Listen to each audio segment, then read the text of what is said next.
Hello সকলকে, কেমন আছো তোমরা সবাই? আজ আমি শেয়ার করব তোমাদের সঙ্গে একটা সামার স্পেশাল মেকআপ লুক। তো চলো ভিডিওটা স্টার্ট করা যাক। তো যাদের গরমকালে মেকআপ করার পরে মেকআপটা গলে গলে পড়ে যায় অথবা কালো হয়ে যায়, ফেসটা বড্ড প্যাচ প্যাচ করে, বেস ঠিকঠাক মতো সেট হয় না, তো আজকের এই ভিডিওটাই হচ্ছে সেই বিষয়টা নিয়ে। তোমাদের এই সমস্যাগুলোর সমাধান নিয়েই আজ আমি এই ভিডিওটা তৈরি করছি। তো ভালো করে কিন্তু মন দিয়ে দেখবে, স্টেপ বাই স্টেপ ফলো করবে, কেউ কিন্তু ভিডিওটা স্কিপ করবে না। তো যেমনটা তোমরা দেখতেই পাচ্ছ, আমি একটা বরফের টুকরো নিয়ে সেটাকে একটা সুতির কাপড়ের মধ্যে জড়িয়ে নিয়ে ভালো করে ফুল ফেসে অ্যাপ্লাই করে নিয়েছি। এতে কি হবে, আমাদের যে ফেসে ঘামটা তৈরি হবে সেটা কিন্তু খুবই অল্প পরিমাণে হবে আর মেকআপটা আমাদের ক্র্যাক করবে না।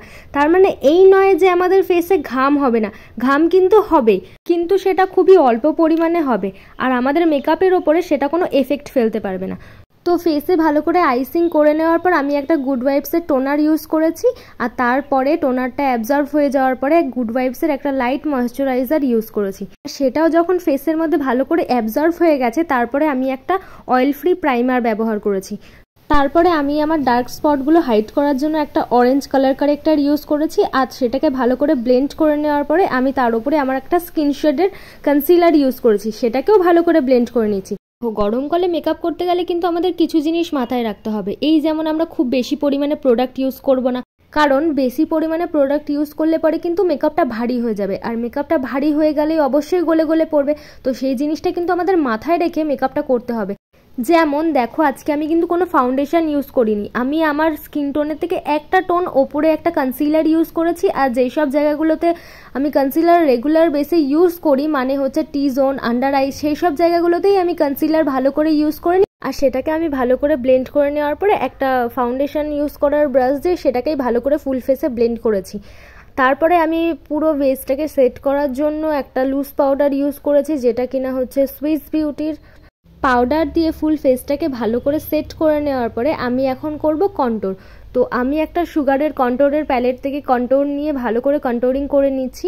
যেসব জায়গাগুলোতে আমি কন্ট্যুর করি আর কি, যেখানে যেখানে আমার প্রয়োজন, আমি সেসব জায়গাগুলোকে ভালো করে কন্ট্যুর করে নেওয়ার পরে আমি এখন নোজ কন্ট্যুর করে নিচ্ছি। তারপর আমার ভীষণ পছন্দের একটা পার্ট, ব্লাশ। সুইস বিউটির ব্লাশের একটা প্যালেট থেকে আমি একটা পিঙ্ক কালারের শেড নিয়ে আমি ভালো করে ব্লাশ লাগিয়ে নিচ্ছি।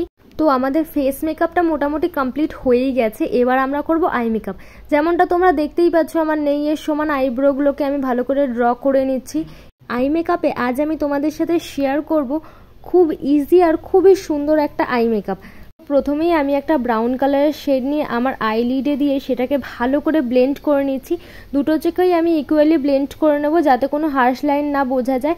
আর তারপরে কাজল। আজ আমাদের আই মেকআপের প্রধান উপাদান হচ্ছে কাজল, যেটাকে আমরা ভালো করে ওয়াটার ল্যাশ লাইনে লাগিয়ে নেব আর তারপর সেটাকে স্মাচ করে নেব।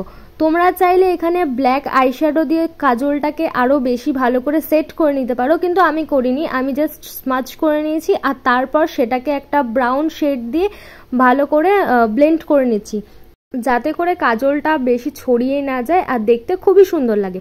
মাস্কারাটা আমি অফ ক্যামেরায় লাগিয়ে নিয়েছি। তো দেখো, আমার আই মেকআপ পুরোপুরি কমপ্লিট হয়ে গেছে। আমি আমার ফেসটাকে মেকআপ ফিক্সার দিয়ে সেট করে নিয়েছি, যেটা সুইস বিউটির।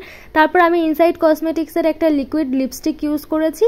তারপর সুগার কসমেটিক্সের একটা হাইলাইটার দিয়ে আমি আমার ফেসে ভালো করে হাইলাইট করে নিচ্ছি, যেমন আমার আইয়ের ইনার কর্নার, ব্রাউ বোন, নোজ, আপার লিপস।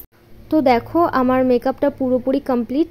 তো তোমাদের কেমন লাগলো ভিডিওটা তোমরা কিন্তু অবশ্যই জানিও কমেন্টে।